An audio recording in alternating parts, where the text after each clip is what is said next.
matang dan terencana.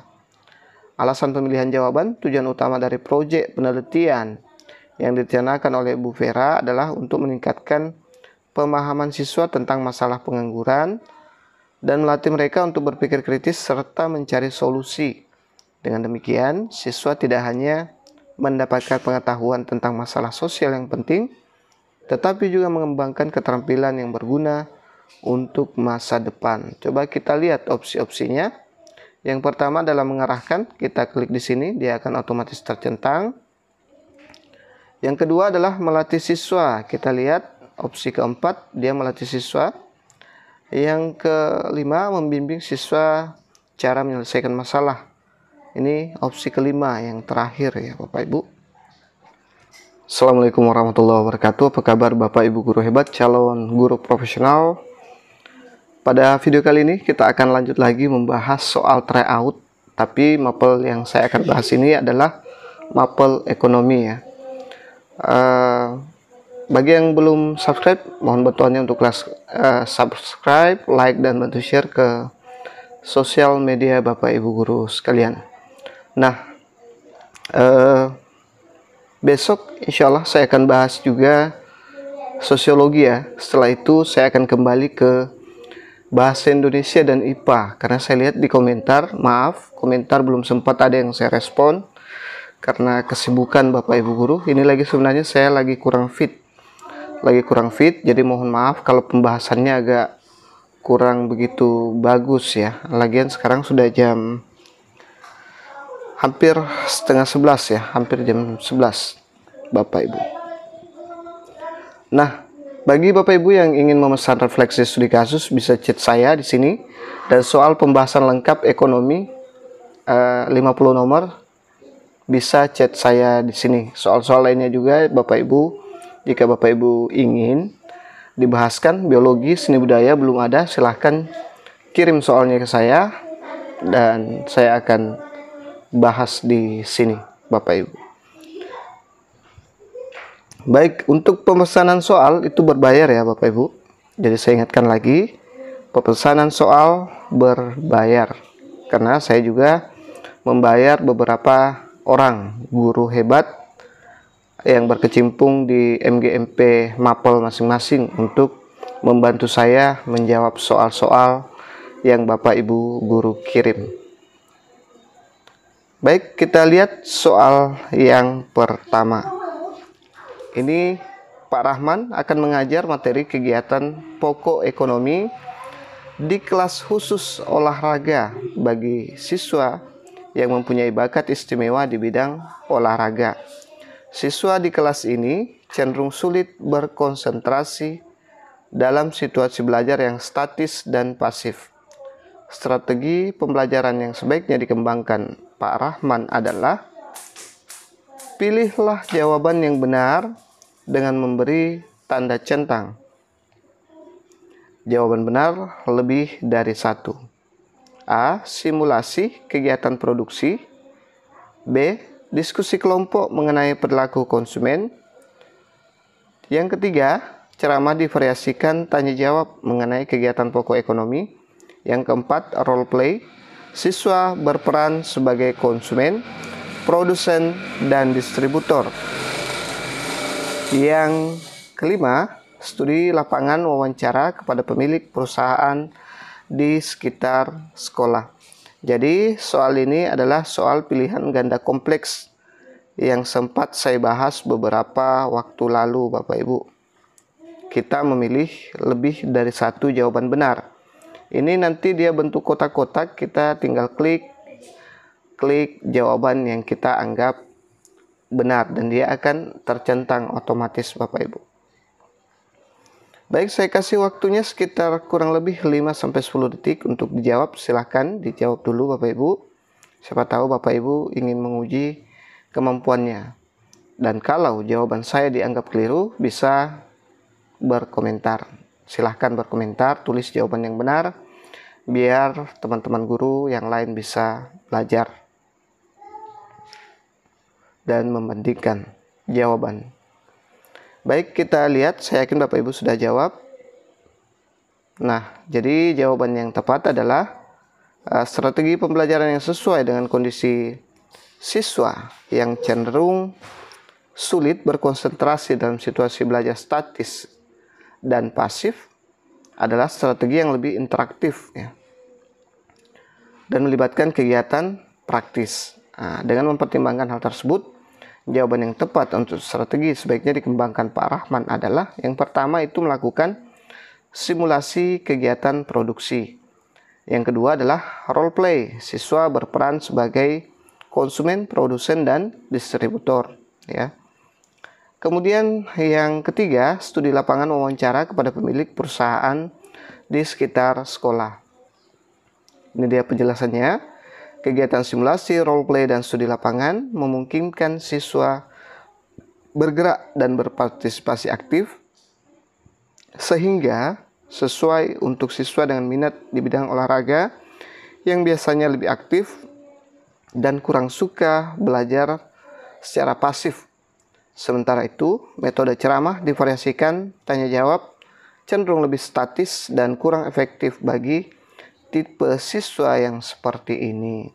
Jadi yang kita centang itu adalah ini, kita klik langsung di sini dia akan tercentang.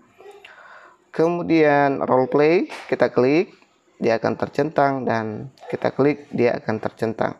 Tinggal kita simpan jawaban di sekitar sini. Kemudian kita lanjut di sini soal berikutnya. Seperti itu yang bakal Bapak Ibu hadapi nanti di ujian sesungguhnya. Ya, baik Bapak Ibu, kita lanjut ke soal berikutnya. Bu Ina akan mengajarkan materi permintaan dan penawaran di kelas 10A.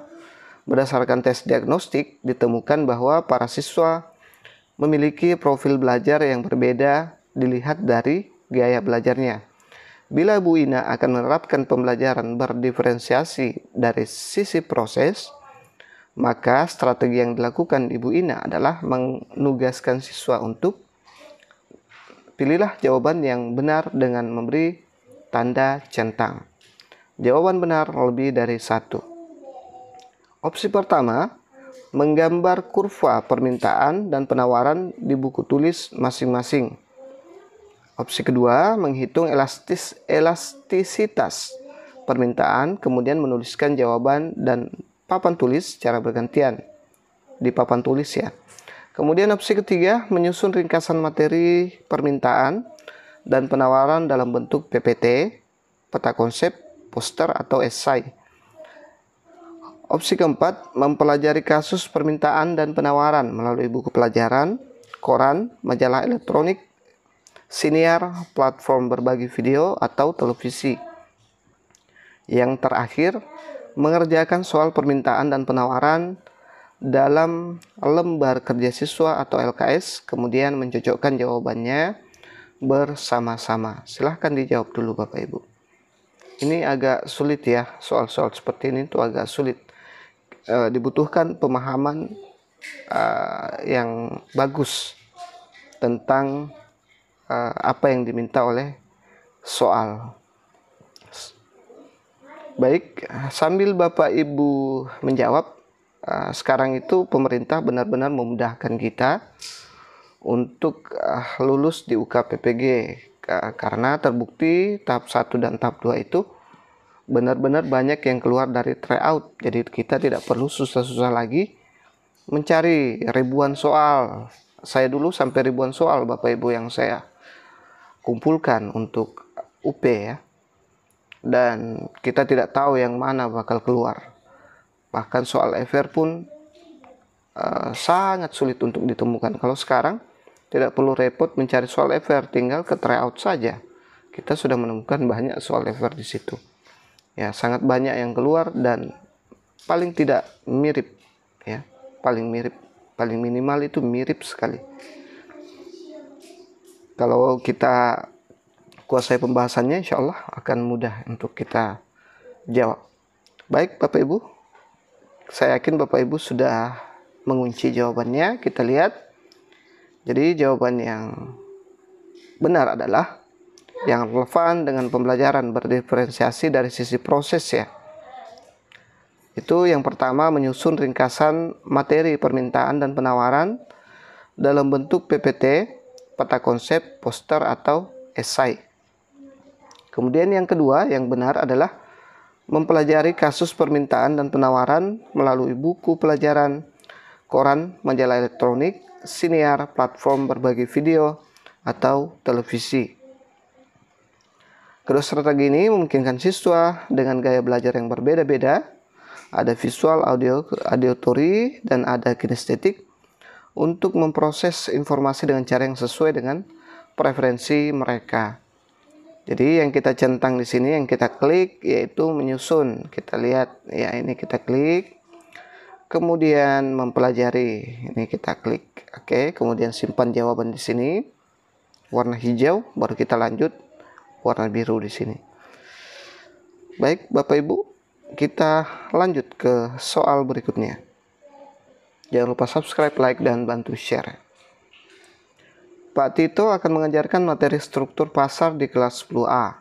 Berdasarkan tes diagnostik, ditemukan bahwa siswa dengan gaya belajar kinestetik tidak antusias bila Pak Tito memperhatikan metode ceramah. Oleh karena itu, Pak Tito memberi tugas untuk membuat laporan hasil kunjungan ke pasar, atau hasil analisis studi pustaka, atau hasil wawancara kepada narasumber yang relevan dengan materi struktur pasar secara kelompok. Tujuan paling utama Pak Tito memberi penugasan tersebut adalah A. Meningkatkan motivasi belajar siswa, B. Meningkatkan keaktifan belajar siswa, C. Mendukung kemandirian belajar siswa, D. Mendapatkan kepuasan dalam mengajar, dan E. Menjalin hubungan harmonis antara guru dan siswa. Nah, ini sudah ada tandanya. Ini dihiraukan saja ya Bapak Ibu. Ini tanda dari teman kita yang mengirim. Dia sambil jawab, sambil mengcapture soalnya. Jadi ini bisa jadi benar dan bisa jadi salah. Silakan Bapak Ibu jawab dulu ya. Kemudian nanti yang pesan, yang berminat memesan soal ini, silahkan chat saya di WA saya yang tadi. Ada nanti di kolom deskripsi juga saya simpan. Di kolom komentar juga ada saya simpan nanti nomor saya. Jangan berfokus ke foto soal ini ya. Fokus pembahasan di bawah soal. Ada pembahasan yang saya simpan. Itu bisa jadi berbeda dengan jawaban yang ada di atas. Makanya banyak teman-teman yang pesan dari mapel lain itu agak kaget. Katanya nilainya rendah. Nah, ternyata mereka memilih opsi berdasarkan foto yang ada seperti ini ya. Tidak melihat pembahasan saya di bawah foto. Seperti itu Bapak Ibu. Kita lanjut ke pembahasannya. Saya yakin Bapak Ibu sudah mengunci ya. Itu hanya selingan beberapa informasi setiap kali Bapak Ibu menjawab soal. Jadi jawabannya adalah meningkatkan keaktifan belajar siswa. Ini ada di opsi B ya. Jadi yang benar kita klik di sini, nanti akan berwarna biru. Ya, ini dia opsi yang menurut saya benar. Berarti yang empunya berbeda dari saya ya. Sangat tepat karena metode ceramah cenderung pasif dan kurang cocok untuk siswa dengan gaya belajar kinestetik yang lebih mudah dipahami materi melalui aktivitas langsung atau praktik. Dengan tugas berkelompok untuk membuat laporan dari kunjungan pasar, studi pustaka, atau wawancara, siswa akan lebih aktif bergerak, berdiskusi, dan berkolaborasi. Melibatkan siswa dalam kegiatan nyata seperti ini memungkinkan mereka menjadi lebih aktif dalam proses belajar. Sehingga tujuan utama Pak Tito adalah meningkatkan keaktifan belajar mereka. Kegiatan ini juga membuat siswa lebih bersemangat karena mereka belajar melalui pengalaman dan eksplorasi langsung sesuai dengan gaya belajar mereka. Kita lanjut ke soal berikutnya. Ini terkait, beberapa soal ini terkait dengan keragaman peserta didik ya. Atau bisa juga terkait dengan pembelajaran berdiferensiasi. Bu Marta menyadari bahwa beberapa siswa di kelasnya sering kali bosan dan malas mengikuti pelajaran. metode pembelajaran untuk materi pelaku ekonomi yang relevan untuk meningkatkan motivasi belajar siswa adalah pilihlah jawaban yang benar dengan memberi tanda centang. Jawaban benar lebih dari satu. Opsi pertama, simulasi untuk menggambarkan kegiatan produksi. Kedua, tutor teman sebaya untuk memahami diagram aliran melingkar. Ketiga, resitasi penugasan untuk membaca dan meringkas materi pelaku ekonomi. Keempat, ceramah berbantuan media PPT untuk menjelaskan peran pelaku ekonomi. Yang terakhir, role play untuk mempraktikkan transaksi jual beli antara konsumen dan produsen. Silahkan dijawab Bapak Ibu. Nah, jadi nanti dengan memberi tanda centang itu cukup dengan klik saja, dia sudah tercentang otomatis ya. Kalau dirasa terlalu cepat, Bapak Ibu bisa pause videonya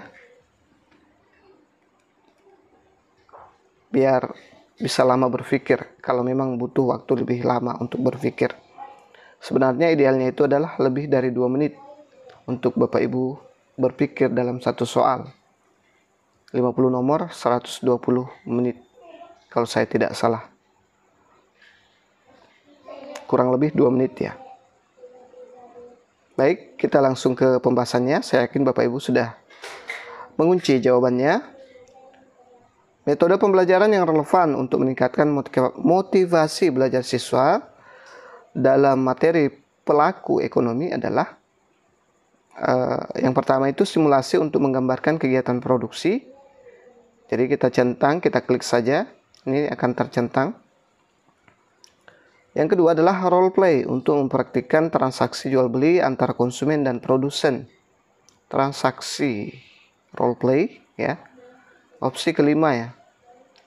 Mempraktikkan transaksi jual beli antara konsumen dan produsen. Ini dia penjelasannya. Simulasi tutor sebaya dan role play adalah metode interaktif yang memungkinkan siswa terlibat aktif sehingga dapat mengurangi rasa bosan dan meningkatkan motivasi mereka. Simulasi dan role play memberikan pengalaman belajar praktis yang lebih menarik.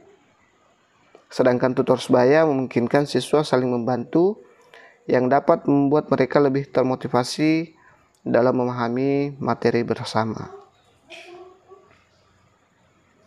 Kita lanjut ke soal berikutnya. Jangan lupa subscribe, like, dan bantu share. Silahkan dikoreksi jika ada jawaban saya yang menurut Bapak Ibu keliru ya. Pada saat pembelajaran materi struktur pasar dengan metode tanya jawab, beberapa siswa Pak Dama nampak lebih banyak diam dan bahkan tidak memperhatikan. Teknik pembelajaran yang paling relevan untuk mengatasi hal itu adalah A. Membuat kuis yang menarik dengan aplikasi kuis. B. Memberi hukuman yang mendidik kepada siswa yang tidak aktif.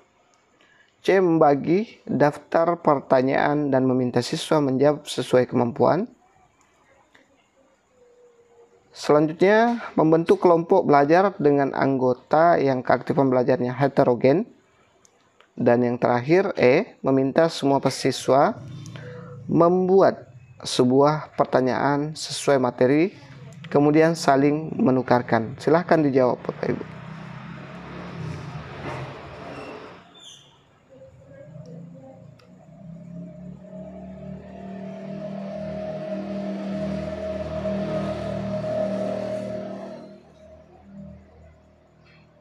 Baik, jadi jawaban yang tepat adalah opsi meminta semua siswa untuk membuat sebuah pertanyaan sesuai materi, kemudian saling menukarkan ya. Dengan meminta siswa membuat pertanyaan, Pak Doni dapat yang pertama, meningkatkan keterlibatan siswa. Siswa akan lebih fokus pada materi pelajaran karena mereka harus mencari tahu informasi yang relevan untuk membuat pertanyaan. Maaf Bapak Ibu. Yang kedua, mendorong pemikiran kritis. Siswa harus menganalisis materi untuk dapat merumuskan pertanyaan yang baik. Yang ketiga, membuat pembelajaran lebih interaktif. Dengan saling bertukar pertanyaan, siswa dapat belajar dari teman-temannya dan mendapatkan perspektif yang berbeda. Kemudian alasan keempat, meningkatkan pemahaman konsep. Ketika mencoba menjawab pertanyaan teman, siswa akan mengulang kembali materi yang telah dipelajari. Kita lanjut ke soal berikutnya. Bu Nelva akan mengajarkan materi ketenagakerjaan. Bu Nelva merencanakan menerapkan model pembelajaran PBL atau biasa disebut dengan Problem Based Learning untuk menyampaikan submateri pengangguran. Karena model ini, pilihlah jawaban yang benar dan memberi tanda centang. Jawaban benar lebih dari satu. Opsi pertama, mengarahkan siswa lebih kritis menyoroti masalah pengangguran di Indonesia. Kedua, mendorong siswa bertanggung jawab menyelesaikan masalah pengangguran di Indonesia. Ketiga, memberi kesempatan kepada guru untuk menyampaikan materi pengangguran dengan lebih baik. Keempat, melatih siswa lebih teliti mencari informasi pendukung untuk ide upaya pemecahan masalah pengangguran di Indonesia. Yang kelima, membimbing siswa cara menyelesaikan masalah pengangguran di Indonesia secara sistematis, matang, dan terencana. Nah, silakan dipilih beberapa opsi yang dianggap benar menurut kasus Ibu Nelva ini ya. Dia menggunakan model pembelajaran PBL atau Problem Based Learning untuk menyampaikan submateri pengangguran ya. Jadi coba kita lihat opsi-opsi di sini, kemudian klik yang dianggap benar untuk kasus Ibu Nelva ini, model yang akan digunakan. Baik, kita lihat jawaban yang benar. Saya yakin Bapak Ibu sudah mengunci jawabannya. Jadi yang benar di sini adalah yang pertama, mengarahkan siswa untuk lebih kritis menyoroti masalah pengangguran di Indonesia. Yang kedua, melatih siswa lebih teliti mencari informasi pendukung untuk ide upaya pemecahan masalah pengangguran di Indonesia. Yang ketiga, membimbing siswa cara menyelesaikan masalah pengangguran di Indonesia secara sistematis, matang, dan terencana. Alasan pemilihan jawaban, tujuan utama dari proyek penelitian yang direncanakan oleh Bu Vera adalah untuk meningkatkan pemahaman siswa tentang masalah pengangguran dan melatih mereka untuk berpikir kritis serta mencari solusi. Dengan demikian, siswa tidak hanya mendapatkan pengetahuan tentang masalah sosial yang penting, tetapi juga mengembangkan keterampilan yang berguna untuk masa depan. Coba kita lihat opsi-opsinya. Yang pertama adalah mengarahkan. Kita klik di sini, dia akan otomatis tercentang. Yang kedua adalah melatih siswa. Kita lihat opsi keempat, dia melatih siswa. Yang kelima, membimbing siswa cara menyelesaikan masalah. Ini opsi kelima yang terakhir ya Bapak Ibu. Baik, itu saja dulu yang sempat saya share pada kesempatan kali ini. Mudah-mudahan bermanfaat. Bagi Bapak Ibu yang berminat untuk memesan soal dan pembahasan ekonomi secara lengkap sampai 50 nomor, bisa chat saya. Refleksi studi kasus juga sekalian, bisa chat saya di nomor yang tertera ya. Demikian, semoga bisa sedikit membantu. Tapi kalau Bapak Ibu pesan, insya Allah bakal banyak membantu. Amin, amin, ya Rabbal Alamin. Semoga lulus semua tahun ini. Wassalamualaikum warahmatullahi wabarakatuh.